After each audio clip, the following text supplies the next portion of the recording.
checking out this video. Don't forget, like and subscribe. All right, Janel Grant and John Laurinaitis. Yes. So he flipped. It's basically a simple thing. He made a deal with the attorneys, with his attorneys, and the attorneys for Janel Grant made a deal that they would take him out of the lawsuit, and in exchange, he would help them and provide them with information on Vince McMahon to help them with their case against Vince McMahon and WWE. Obviously, there's a lot more. The ultimate case was about Vince McMahon. John Laurinaitis was there to, because he was part of it. The bigger question, it raises a lot of questions, but there's not a lot of answers. It's like, why? I don't know everything here, but the one thing I think where I was a little bit surprised it happened, this week is the judge, Judge Russell has not made a ruling about whether this case is going to go forward or not. And if it was not going to go forward, there was no reason, because he was not in. If they went to arbitration, John Laurinaitis was not going to be in any jeopardy, because in arbitration, arbitration would be simply about should Vince McMahon still have to pay the rest of the money that he hasn't paid to Janel Grant from the NDA? Yes or no, and that's what the arbitration would determine. And then it would be like who leaked it, who violated it, all those little things. None of it having to do with John Laurinaitis. So if the judge ruled in that direction, he's essentially scot-free. So the fact that he's doing this tells me that his lawyers had to believe that this case is going forward. Because there's no reason to do it unless the case is going forward. Now, again, there's so many questions to me, such as, essentially, like, he's already flipped twice. He early on when the lawsuit was filed, his lawyer made the statement about how he's a victim too. If you remember, he's a victim too. It started with he's a victim. Yeah. And then he changed it to he flipped on that. He flipped on that to say nothing ever happened. Well, you said that her claims. Back to Vince McMahon's story. Yeah. He was, and his lawyer was pushing for the arbitration, and he was saying that what Grant claiming was untrue.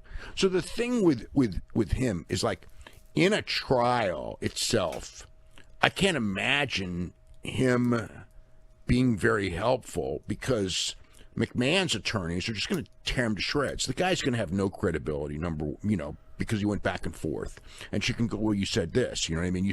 You said that her case had no merit, so what is it, right? He'd be torn apart under oath.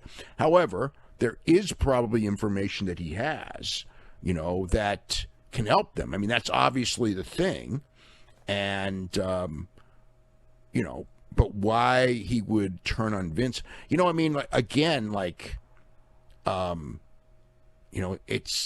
there's some people where you would go, like, you know what, they're just, they just want to do the right thing. Okay. And maybe, they have a conscience and sit there and go, well, maybe I just want to do the right thing. I do not believe for 1 second that John Laurinaitis is that person. So I don't think that that's the motivation whatsoever. So you got to look at, like, what is it? Is it one of those things where running low on money, but then it's like, I would think perhaps Vince would take care of him on that rather than have him flip. So that doesn't really add up. There's the other one too is again, Laurinaitis' own track record. It's, no one's really gone into this one, but one of the NDAs, that Vince signed and paid, over $1 million to settle was for John Laurinaitis. It was not all for Vince McMahon. One of them was for Johnny. And so this is the situation. It's not Vince. It's Johnny. There's an NDA and everything like that to keep somebody shut over whatever, right? You know, I mean, look, it's over $1 million settlement for John Laurinaitis. I mean, Vince is not paying, you know, I mean, Vince might pay a lot of money to keep quiet on Vince McMahon. The fact that he did that to keep quiet for John Laurinaitis is a very different story. The other part of it is that after that, John Laurinaitis was put back years later as the head of talent relations after this thing happened. So it's like, that's a real, like, you know, I mean, from a corporate standpoint, when you look at that, that's a real red flag there. Hey, if you love this clip, have I got a deal for you? WrestlingObserver.com. Do you have a commute? Do you work out at the gym? Do you like listening to audio on your headphones or your earbuds or whatever the kids use today? Well, WrestlingObserver.com will give you all the audio you'll ever need in your life. Over 15,000 audio shows. Every audio show that we have ever done, dating back to 2005, is available for subscribers at WrestlingObserver.com. Every time a new show comes out, you can podcast it directly to your phone. If you have a commute, as noted, if you go to the gym, if you like to lift weights and listen to Granny review soap operas, well, WrestlingObserver.com gets you full access to all of these shows and all of these archives. You can go back and listen to TNA reviews from 2010. You can go back and listen to reviews of every WWE pay-per-view, every big story that's ever happened in wrestling. You can get access to that at WrestlingObserver.com. Plus, full access to the Wrestling Observer newsletter every week. 40,000 words of news and information in pro wrestling.